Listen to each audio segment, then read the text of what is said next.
بسم اللہ الرحمن الرحیم۔ السلام علیکم ورحمۃ اللہ وبرکاتہ۔ وعلیکم السلام بھی کہو بھائی۔ الحمد للہ نحمده ونستعینه ونستغفره ونؤمن به ونتوکل علیہ ونعوذ باللہ من شرور انفسنا ومن سیئات اعمالنا من يهده الله فلا مضل له ومن يضلله فلا هادي له ونشهد أن لا إله إلا الله وحده لا شريك له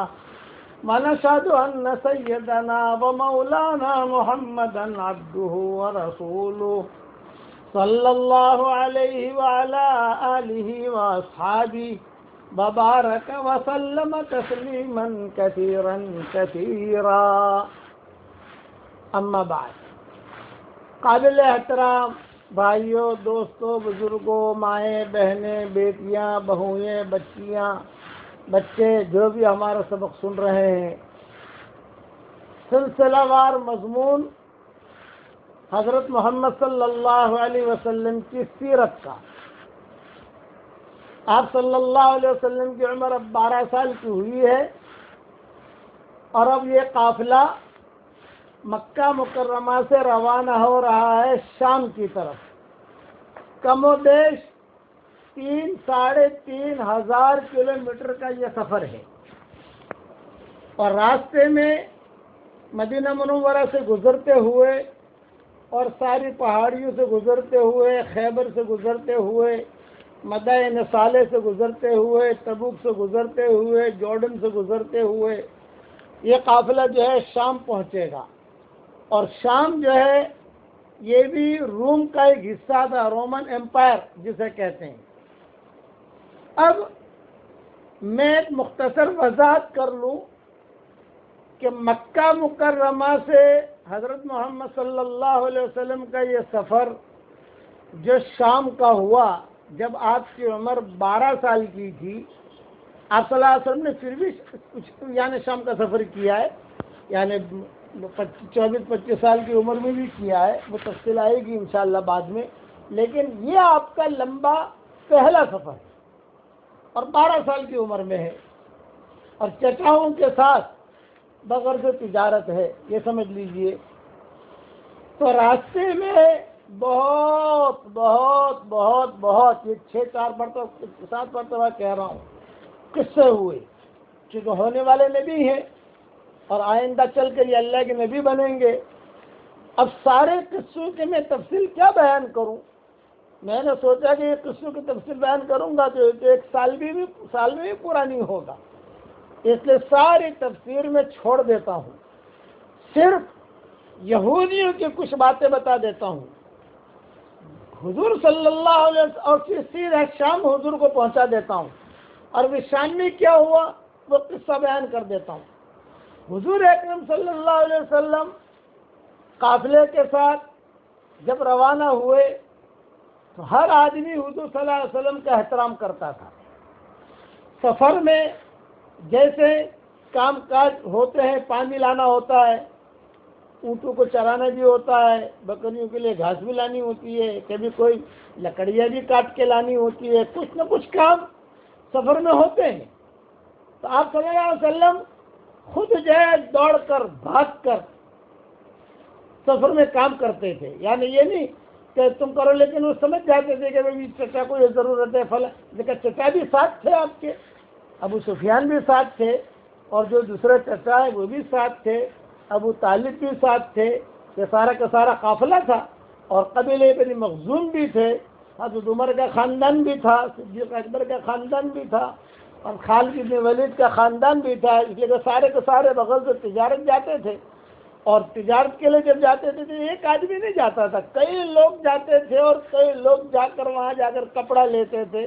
وہاں جا کر زیتون لیتے تھے، زیتون کا تیل، زیتون کہ اس کی پیداواری وہاں ہے۔ بارکنا حولہ لنریہ من آیاتنا،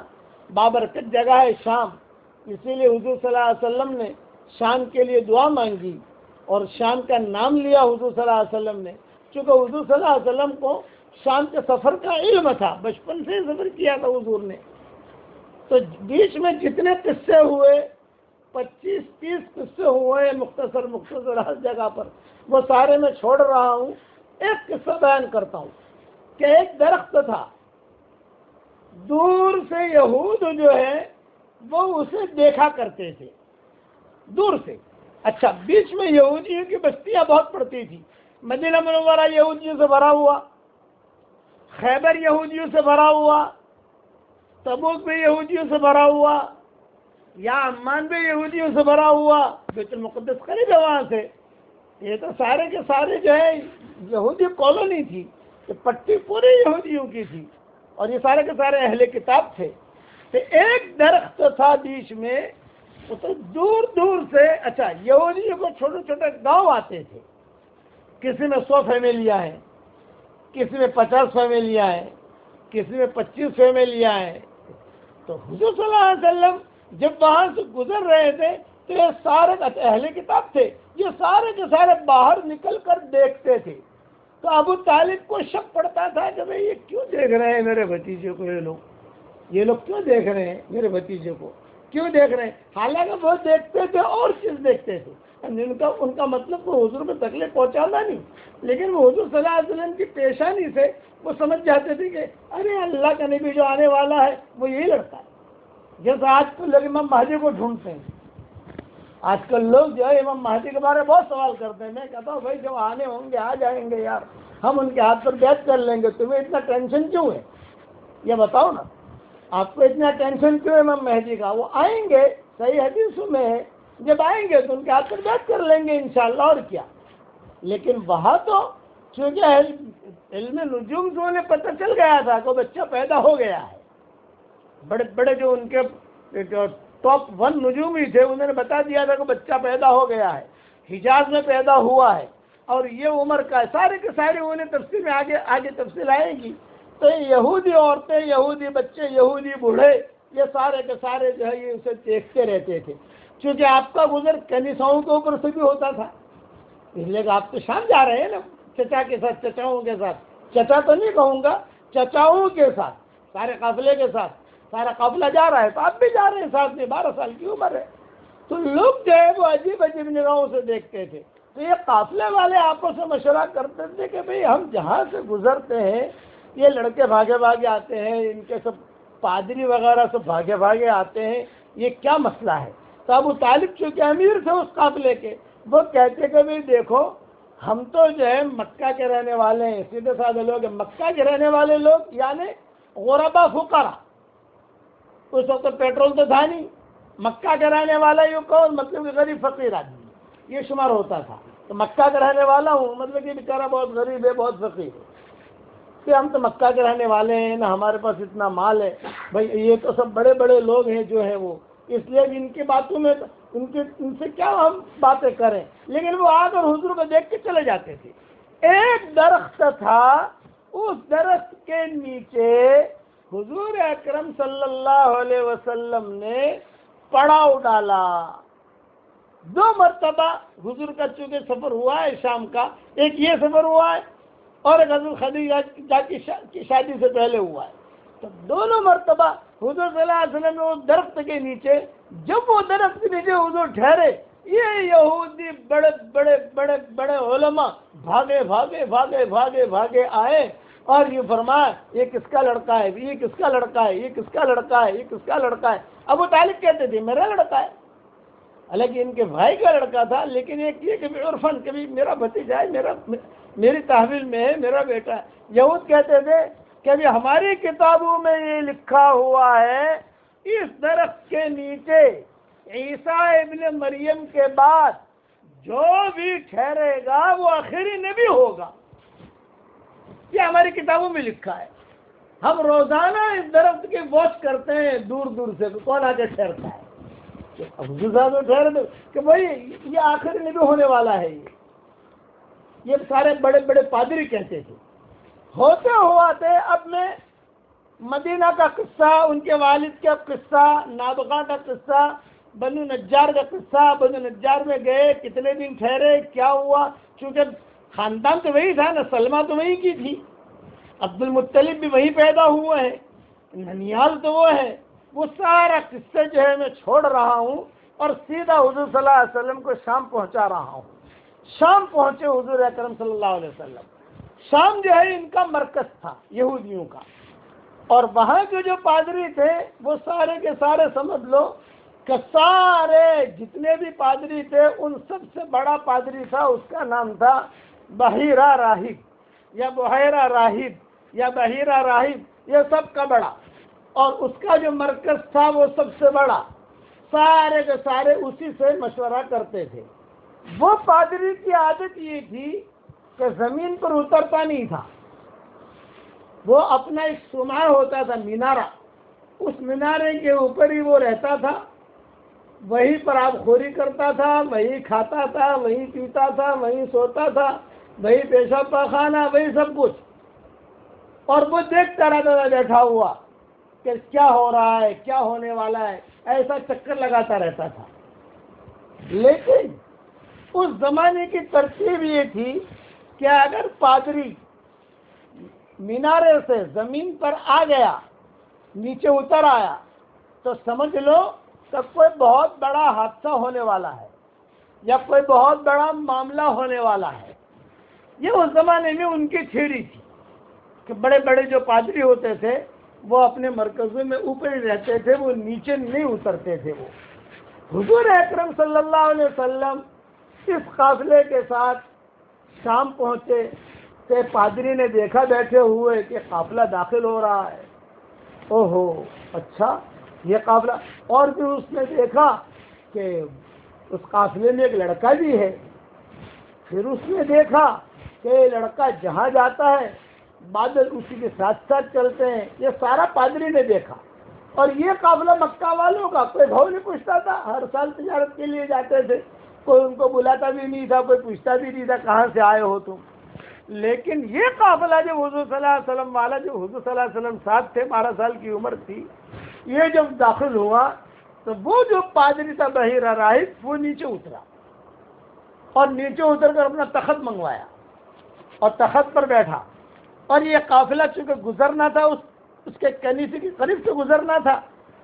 تو سارے کے سارے یہ ابو طالب وغیرہ، ابو سفیان، دوسرے بھی جو لوگ تھے، وہ کہنے لگے کہ آج بحیرہ راہب نیچے اترا ہے بھائی۔ جب وہ نیچے اترا تو اس کے ساتھ ساتھ پورے شام والے وہ آ گئے، حضرت نیچے آئے ہیں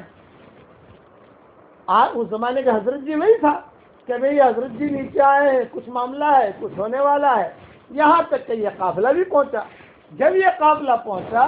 تو سب کا اس نے استقبال کیا، یہ زندگی میں پہلی مرتبہ استقبال کیا ہے۔ وہ پادری کسی کا استقبال نہیں کرتا تھا، وہ تو بڑا آدمی تھا، اور مکہ والوں کے کیا استقبال کرے، تو یہ تو آتے ہیں جاتے ہیں، تجارت کر کے چلے جاتے ہیں۔ استقبال کیا، ان کو بٹھایا، اور حضور صلی اللہ علیہ وسلم جو ہے کتابوں میں یہ بھی لکھا ہے پیچھے بیٹھے ہوئے تھے پیچھے، تو پادری نے سوال کیا وہ لڑکا کس کا ہے؟ تو ابو طالب نے زور سے کہا میرا لڑکا ہے۔ تو پادری نے جواب دیا کذبت، تو نے جھوٹ کہا، تیرا لڑکا نہیں ہے۔ فرمایا میرا لڑکا ہے، کذبت، جھوٹ کہا۔ پیچھے ابو سفیان بیٹھے ہوئے تھے، یہ کہا ابو طالب کہتے میرے بھائی کا بیٹا ہے، تو تمہارا کہاں ہے؟ یہ محمد تو جو ہے تمہارے بھائی کا بیٹا ہے۔ تو میں کہا کیا ہاں میرے بھائی کا بیٹا ہے؟ تو پادری نے کہا صدقت، تو نے سچ کہا، یہ بات تم نے سچ کہی، بولا اس بچے کو یہاں۔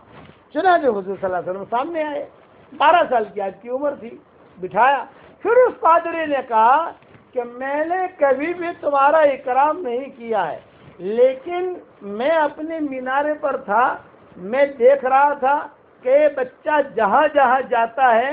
درخت جو ہے اسے سایہ کرتے ہیں، بادل سایہ کرتے ہیں، اور سارے کی ایک انوکھی چیز ہے۔ اور ہماری کتابوں میں لکھا ہے کہ یہ بچہ جو ہے ان تاریخوں میں یہاں آئے گا۔ یہ جو ہماری تاریخ یہاں آئے ہو تو میں انتظار میں تھا کہ یہ تاریخ تو آ گئی، اب وہ کب آئے گا، وہ کب آئے گا، انتظار میں تھا۔ اب ہماری کتابوں میں لکھا ہے، اس لیے یہ یہاں آیا ہے۔ بس آپ کو 2 باتیں بتاتا ہوں،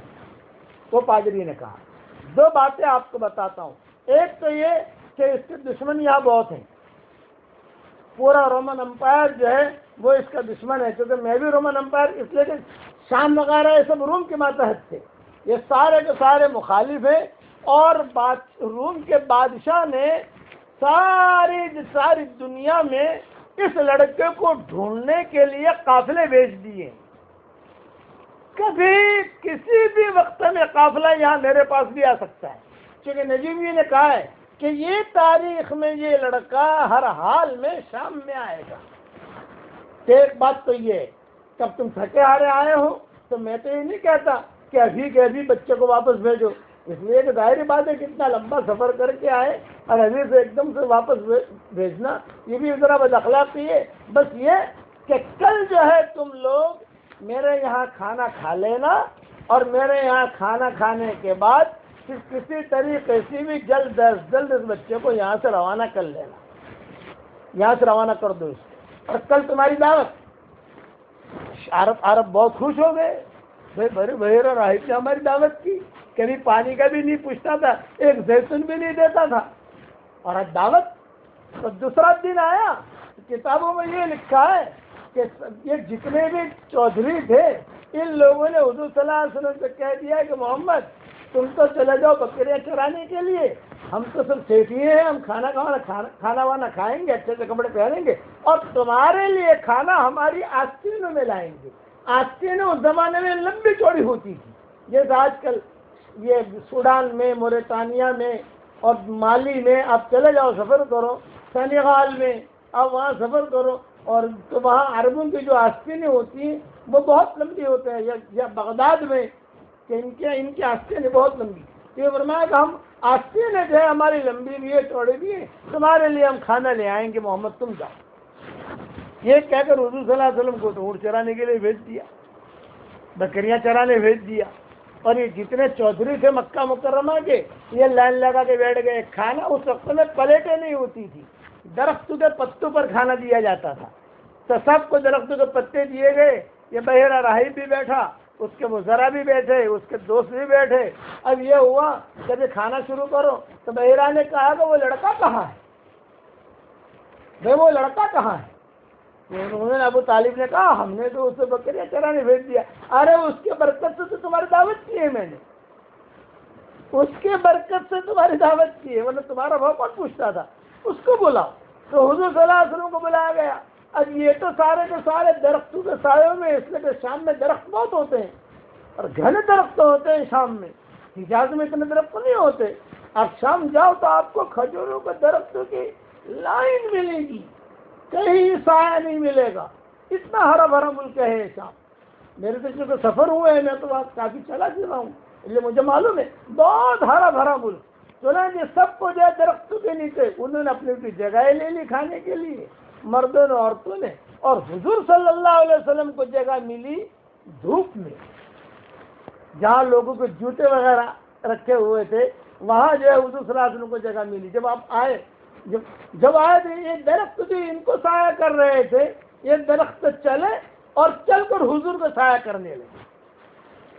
جب حضور کو سایہ کرنے لگے تو بحیرہ راہب نے کہا کہ دیکھا اس بچے کی برکت، یہ بچے کی برکت ہے، یہ ہونے والا نبی ہے. بس کھانا کھاؤ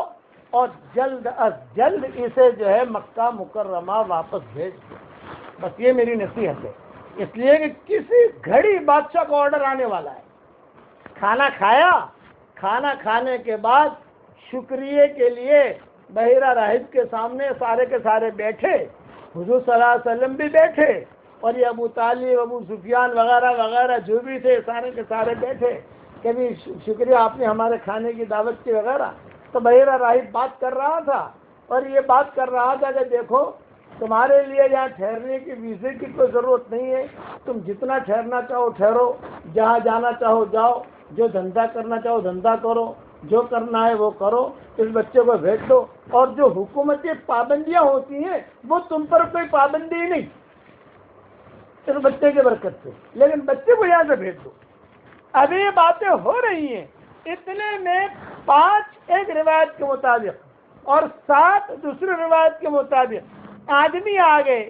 بادشاہ کے فوجی، اور انہوں نے آتے ہی بحیرہ راہب کو سلوٹ کیا اس زمانے کا اعتبار سے جو سلام کرتے ہیں، اور کر کے کہا کہ یہ ہمیں آرڈر ملا ہے بادشاہ کی طرف سے، یہ خط پڑھو۔ خط میں لکھا ہوا تھا کہ آج کی تاریخ میں یہ لڑکا جس کا نام محمد ہے یہ شام میں پہنچنے والا ہے، اگر تمہیں وہ لڑکا ملے تو فوراً اسے قتل کرو۔ حضور صلی اللہ علیہ وسلم سامنے بیٹھے ہوئے تھے، بحیرہ راہب کو یہ حکم نامہ ملا، اور یہ بادشاہ کی طرف سے یہ CID آئی ہوئی تھی، کسریٰ نے بھیجی تھی کہ سب جگہ ہم نے لوگوں کو بھیجا ہے، اور 100% نجومیوں کا کہنا ہے کہ یہ لڑکا کسی بھی حال میں آج کی تاریخ میں شام میں ہوگا، فلاں فلاں جگہ ہوگا، اس لیے بس وہ لڑکا ہمارے حوالے کیا جائے۔ یہ باتیں بادشاہ کر رہا ہے، اور وہ 5-6 جو آئے ہیں وہ کر رہے ہیں، اور یہ ابو طالب وغیرہ سب سن رہے ہیں، حضور بھی سن رہے ہیں۔ اتنے میں ان 5 یا 7 میں سے ایک کی نظر حضور صلی اللہ علیہ وسلم پر پڑی، تو اس نے کہا ارے ہاں ہوا ذا، ہاں ہوا ذا، ارے یہی ہے یہی ہے یہی ہے۔ ایک دوسرے نے دیکھا، ہاں یہی ہے، ہاں یہی ہے، ہاں یہی ہے، ہاں یہی ہے۔ اب جو ہے چونکہ بحیرہ راہب وہ ذمہ دار ہے، پھر لڑکے کو ہمیں سونپ دو۔ تو بحیرہ راہب نے کہا ایک جملہ کا محلن محلن محلن، ٹھہرو ٹھہرو، بے شک یہی ہے، اس میں کوئی شک نہیں، لیکن ہماری کتابوں میں ایک بات اور بھی لکھی ہے، وہ یہ لکھی ہے کہ اس بچے کو کوئی مار نہیں سکتا، اس بچے کو تو قتل نہیں کر سکتا، یہ بڑا ہو کر اللہ کا نبی بنے گا، اور اس کو جو دین دیا جائے گا وہ دین دنیا کے ہر کونے میں ہر گھر میں پہنچے گا۔ تو ہماری کتابوں میں جو لکھا ہے وہ تو صحیح ہے، تو تم جو ہے اس بچے کو لے کر جانا کرنا، یہ کالی ہنڈی اپنے سر کو رکھتے ہوتے۔ تو یہ 5 ساتھیوں نے کہا کہ ہم کیا کریں، بادشاہ نے بھیجا ہے ہم کو، ہم تو CID ہم تو جو ہے یعنی تحقیق کے لیے آئے، اور لڑکا ہمیں مل بھی گیا ہے، ہم کیا جواب دیں؟ تو بحیرہ راہب نے خود نے بتایا کہ دیکھو تم جو ہے اتنا لکھ دو کہ ہم ڈھونڈتے ڈھونڈتے شام پہنچے، ہمیں شام میں تو نہیں ملا، اب ڈھونڈنے کے لیے ہم یمن جا رہے ہیں، ہم ڈھونڈنے کے لیے یہ کہہ کر تم یہاں سے چھڑک جاؤ،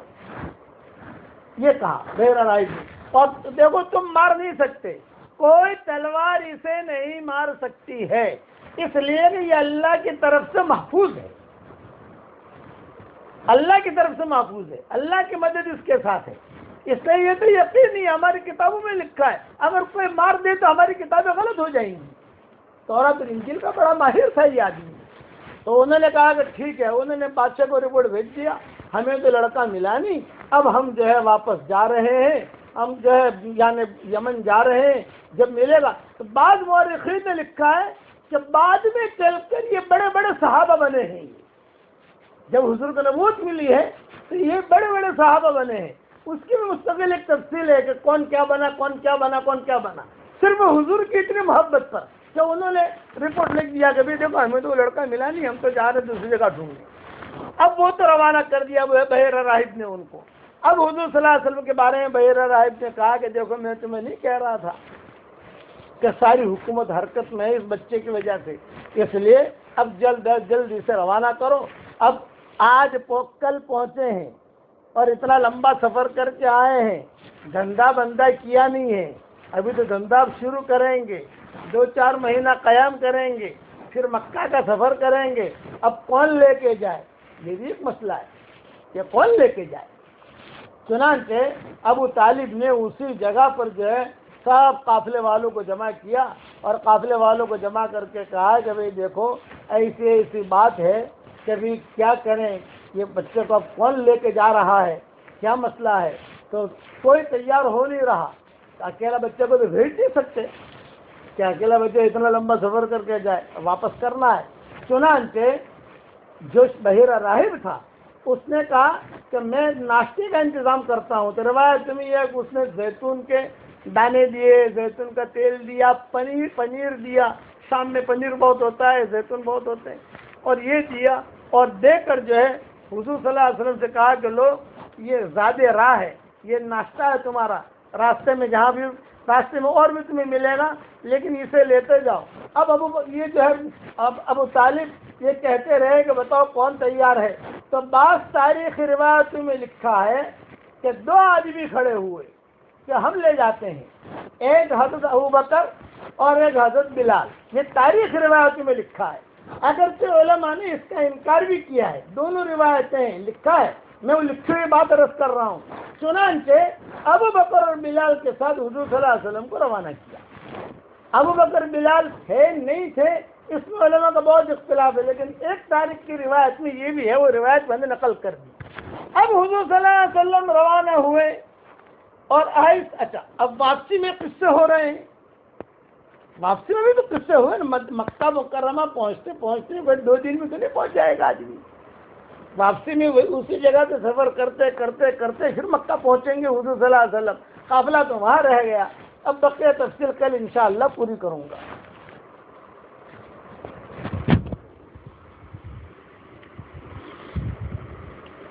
ہمارے سامنے روزانہ کچھ مسائل آ رہے ہیں، اعتکاف سے متعلق کچھ مسائل چل رہے تھے۔ کل میں نے اس بات کو بتایا تھا کہ اعتکاف کن کن چیزوں سے ٹوٹتا ہے اور کتنی ضرورتیں ہیں جن ضرورتوں کی وجہ سے اعتکاف سے باہر نکلنا جائز ہے، وہ تفصیلات کل بتائی تھی۔ اس میں ایک چیز تھی، تھوڑی سی اس کی وضاحت کر دوں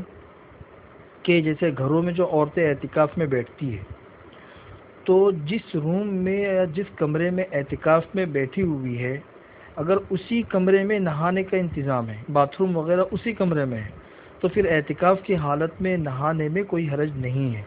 چاہے واجب غسل ہو چاہے واجب غسل نہ ہو۔ لیکن اگر غسل خانہ اعتکاف کی جگہ سے باہر ہے تو پھر اس وقت کے لیے یہ حکم ہے کہ واجب غسل ہی کے لیے وہ باہر نکل سکتے ہیں، اس کے علاوہ نکلیں گے تو اعتکاف ٹوٹ جائے گا۔ اسی طریقے سے اگر معتکف ہی کے اندر غسل خانہ ہے تو پھر وضو کرنے کے اندر بھی کوئی حرج نہیں ہے، چاہے واجب وضو ہو یا پہلے سے وضو تھا اور پھر سے وضو کر رہے ہیں نیا وضو، کوئی حرج نہیں ہے۔ لیکن اگر اعتکاف کی جگہ سے باہر ہے وضو کرنے کا انتظام تو پھر صرف وضو واجب ہو اسی وقت میں باہر نکل سکتے ہیں، پہلے سے وضو ہے اور نیا وضو کرنے کے لیے بھی باہر نہیں نکل سکتے۔ تھوڑی سی وضاحت کل کرنی باقی تھی، وہ آج میں نے آپ لوگوں کے سامنے کر لی۔ دوسرا مسئلہ یہ ہے کہ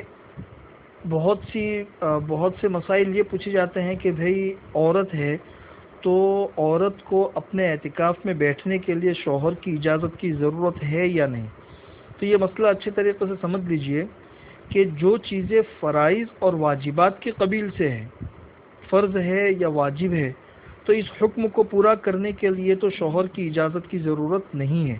بلکہ اگر شوہر منع بھی کرے تو بھی ان چیزوں کو شوہر کے منع کرنے پر چھوڑنا جائز نہیں ہے، اس لیے کہ جہاں پہ اللہ کا حکم ہو اور پھر بندہ منع کرے تو پھر اللہ تبارک و تعالیٰ کے حکم کو مانا جاتا ہے۔ لیکن جو چیزیں اور جو احکامات واجب اور فرض کے قبیل سے نہیں ہیں، صرف نفل اور سنت یا مستحب کے قبیل سے ہے، تو اس صورت میں دیکھا جائے گا کہ شوہر کا کوئی حق تلف ہو رہا ہے یا نہیں ہو رہا ہے۔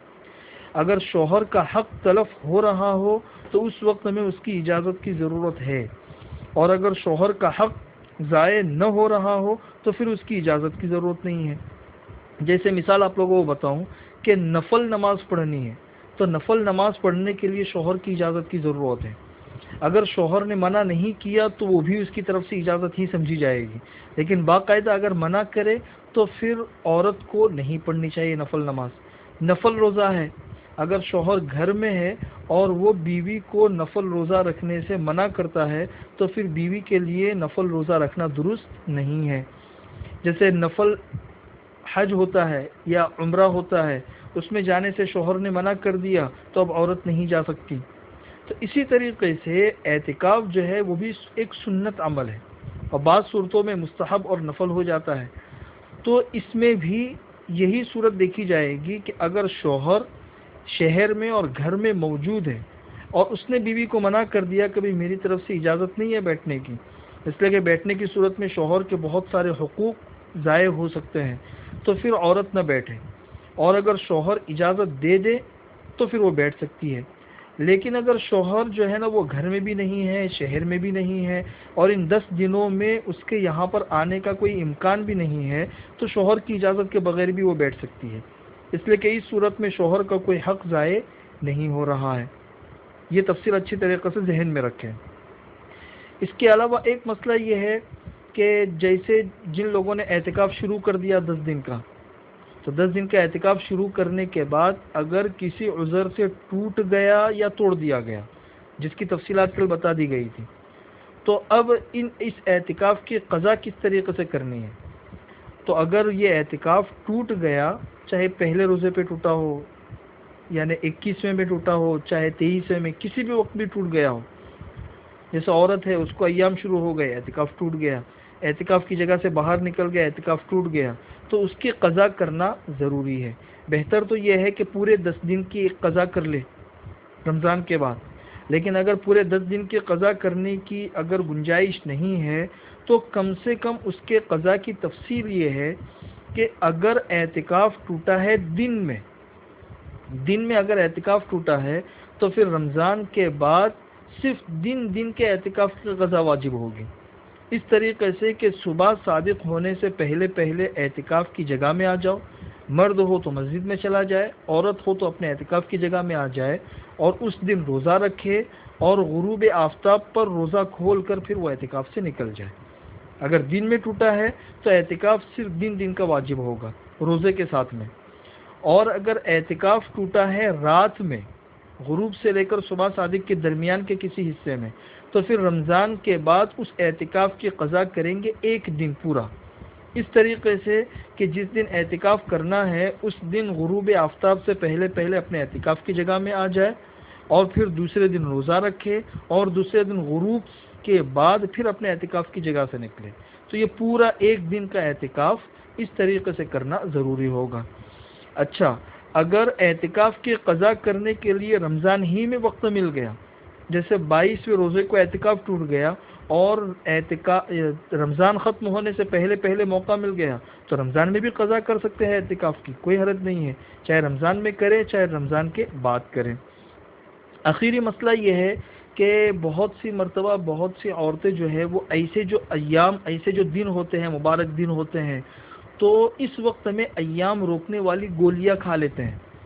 تاکہ اس کی وجہ سے ایام رک جائے اور ان عبادتوں کی فضیلت حاصل ہو جائے، عبادت کرنے کا موقع مل جائے. جیسے رمضان سے پہلے گولی کھا لی تاکہ رمضان میں نہ آئے اور کوئی روزہ چھوٹے نہیں، بعد میں قضا نہ کرنی پڑے. اسی طریقے سے اعتکاف میں بیٹھنے کے لیے گولی کھا لی تاکہ اعتکاف میں بیٹھنے کی ایک فضیلت مل جائے اور ثواب حاصل ہو. اس کا کیا حکم ہے؟ تو اس سلسلے میں سب سے پہلی بات تو یہ سمجھ لیجئے کہ شریعت کو یہ چیز پتہ تھی کہ عورتوں کو یہ معذوری ہے، اور شریعت نے اس معذوری کو سامنے رکھتے ہوئے یہ حکم نہیں دیا ہے کہ گولیاں کھا کے آپ لوگ اپنے عذر کو ختم کرو اور اس عبادت کو ادا کرو. شریعت یہ حکم بھی دے سکتی تھی، اس کے سامنے یہ آپشن تھا، لیکن اس کے باوجود شریعت نے اس کا بدل بتا دیا. بے روزہ اس معذوری کی وجہ سے نہیں رکھ سکتے، چلو بعد میں قضا کر لینا. اگر اعتکاف میں اس کی وجہ سے تم نہیں بیٹھ پاتے ہو تو تمہاری نیت کی وجہ سے تم کو ثواب مل جائے گا. یہ سارے آپشن جو شریعت نے بتائے ہیں وہ حل بتایا ہے. تو اس حل سے یہ بات سمجھ میں آتی ہے کہ شریعت کی ان رخصتوں کو نظر انداز کرنا اور خامخواہ اپنے اوپر تکلف کرنا اور تکلف کر کے گولیاں وغیرہ کھا کے ان عبادتوں کو انجام دینے کے لیے ایسے کام کرنا، یہ ایک طرح کا غلو ہے. اور حدیث کے اندر وضاحت کے ساتھ حکم ہے کہ حضور اکرم صلی اللہ علیہ وسلم نے ارشاد فرمایا، یا ایھا الناس ایاکم والغلو فی الدین، دین میں غلو کرنے سے بچو. فانما اہلک من کان قبلکم الغلو فی الدین، تم سے پہلے لوگوں کو غلو نے ہی ختم کیا ہے، غلو فی الدین نے. اسی لیے حضرت تھانوی رحمۃ اللہ نے ایک جگہ پہ لکھا ہے کہ شریعت نے جو رخصتیں اور جو اجازتیں دی ہے، ان رخصتوں پر عمل کرنا اور اس سے فائدہ اٹھانا یہ بھی عبدیت کا ایک تقاضا ہے. یعنی شریعت کا ایک تقاضا یہ بھی ہے کہ شریعت نے جو رخصتیں دی ہے اس سے فائدہ اٹھاؤ، خواہ مخواہ کے تکلفات اختیار نہیں کرنے چاہیے۔ اس لیے جس کی نیت تھی اور کوئی عذر پیش آ گیا تو خواہ گولی کھا کے اس عذر کو ختم نہیں کرنا چاہیے۔ اس کا بدل موجود ہے کہ آپ کی نیت ہے تو آپ کی نیت کے اوپر اللہ تبارک و تعالی انشاءاللہ اس کا اجر اور ثواب ضرور دیں گے۔ اور دوسری بات یہ ہے کہ اس طریقے سے گولیاں کھانا یہ انسان کی صحت کے لیے مضر ہوتا ہے، اس سے کافی نقصانات ہوتے ہیں، اور شریعت کا ایک حکم یہ بھی ہے کہ بھی اپنی صحت کی بھی حفاظت کرو۔ لیکن اس کے باوجود اگر کسی نے گولی کھا لی اور اس کے ایام رک گئے تو پھر وہ پاک سمجھی جائے گی، اور پھر وہ اعتکاف میں بھی بیٹھ سکتی ہے، روزے وغیرہ کے جتنے احکامات ہیں وہ پورے کر سکتی ہے، وہ مسلسل پاک ہی سمجھی جائے گی۔ اللہ تعالی ہمیں عمل کرنے کی توفیق نصیب فرمائے۔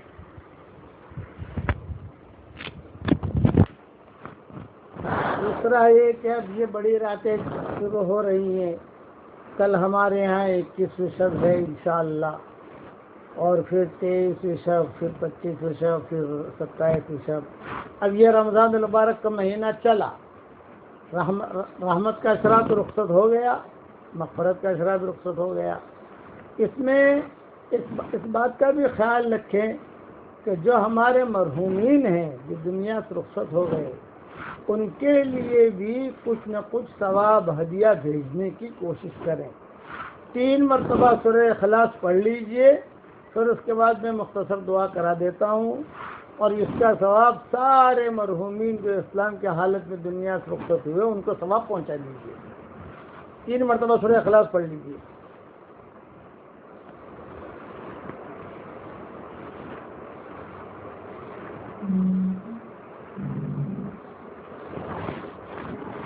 دوسرا، عام طور سے کئی مرد شکایت کرتے ہیں کہ مولوی صاحب میری بیوی کہنا ہی نہیں مانتی، میری بیوی جو ہے، میں کہتا ہوں تمہاری بیوی کہنا نہیں مانتی، ایک وظیفہ بتاتا ہوں، آپ وظیفہ کر لو، فوراً مانے گی انشاءاللہ۔ ہر مہینے میں کچھ نہ کچھ ہدیہ دے دو اس کو، فوراً مانے گی انشاءاللہ، کر کے دیکھو آپ۔ اللہم صلی علی محمد وعلی آل محمد کما صلیت علی ابراہیم وعلی آل ابراہیم انک حمید مجید۔ اللہم لک الحمد کما انت اہلہ، فصل وسلم علی سیدنا محمد کما انت اہلہ، وافعل بنا ما انت اہلہ، فإنک اہل التقوی واہل المغفرہ۔ اللہم انا نسألک الفوز فی یوم القضاء ونزل الشہداء وعیش السعداء والنصر علی الاعداء ومرافقة الانبیاء یا ذا المن والعطاء یا سمیع الدعاء یا رافع السماء۔ اللهم إنك عفو تحب العفو فاعف عنا، اللهم إنك عفو تحب العفو فاعف عنا، اللهم إنك عفو كريم تحب العفو فاعف عنا، اللهم أعزنا في عيون خلقك وأكرمنا بينهم،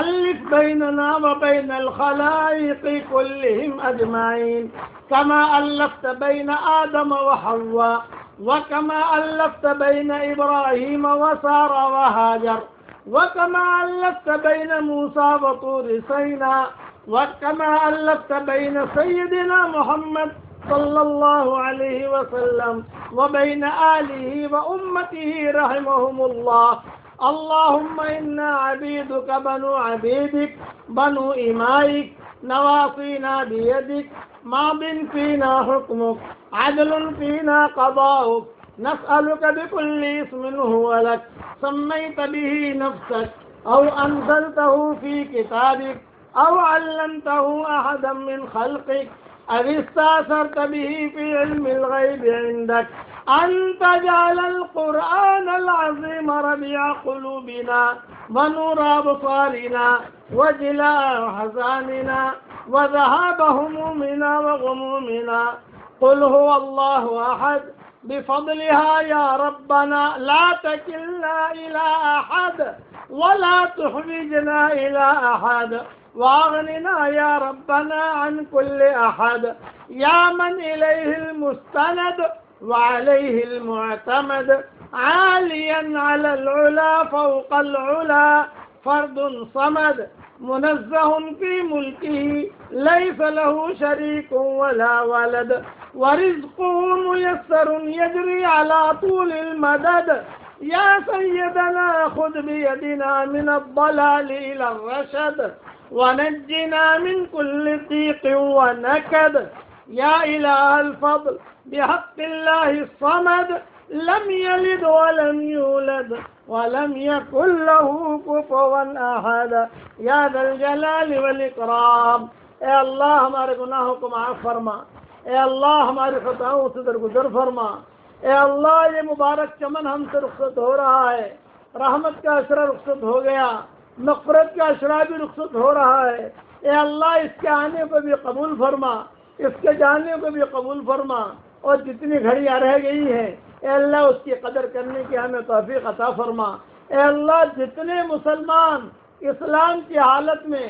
دنیا سے رخصت ہو گئے ہوں اے اللہ ان کے قبروں کو نور سے منور فرما، ان کے درجات کو بلند فرما، کروٹوں انہیں آرام نصیب فرما،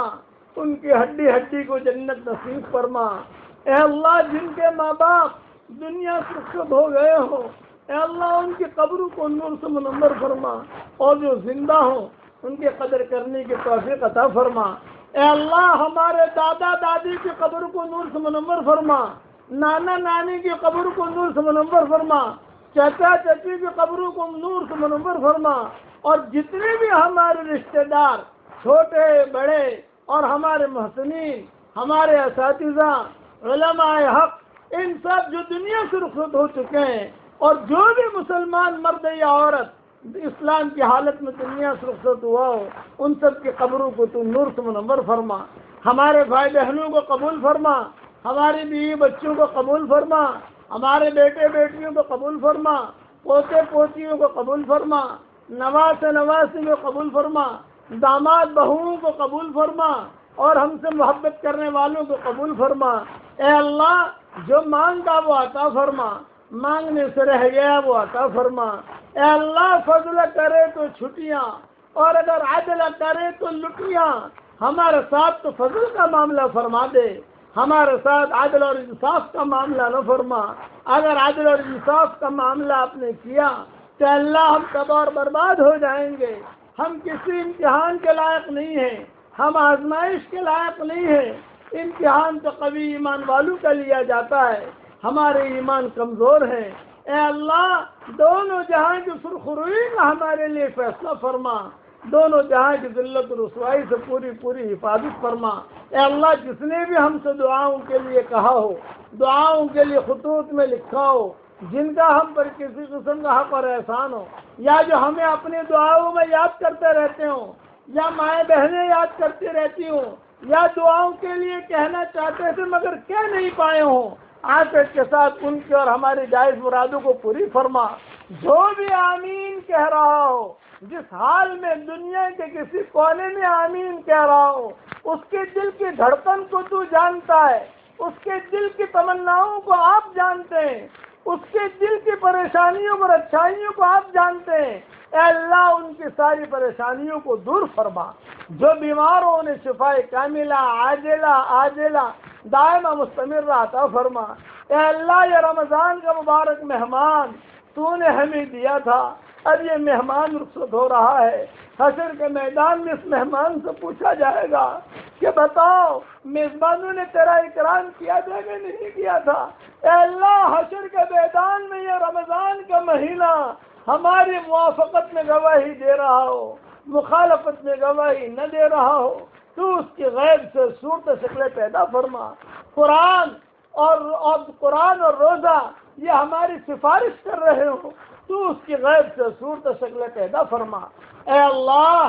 جس کے دل میں یہ جائز مرادیں ہیں عافیت کے ساتھ ان کے جائز مرادوں کو پوری فرما کر اس میں خیر کی شکلیں اور صورتیں پیدا فرما۔ اللہم ارفع عنا کورونا، اللہم ادفع عنا کورونا، اللہم ارفع عنا کورونا، اللہم انا نعوذ بک من کورونا، اللہم ارفع عنا کورونا وبلاءها، اللہم ادفع عنا کورونا۔ اے اللہ اس بیماری سے تو پوری انسانیت کی حفاظت فرما دے، اور اے اللہ حضرت محمد صلی اللہ علیہ وسلم کی سنتوں پر چلنے کی ہمیں توفیق عطا فرما۔ اے اللہ جو مانگا وہ عطا فرما، مانگنے سے رہ گیا وہ عطا فرما، اور اپنے فضل و کرم سے ہماری دعاؤں کو قبول فرما۔ سبحان ربک رب العزت عما یصفون وسلام علی المرسلین والحمد للہ رب العالمین۔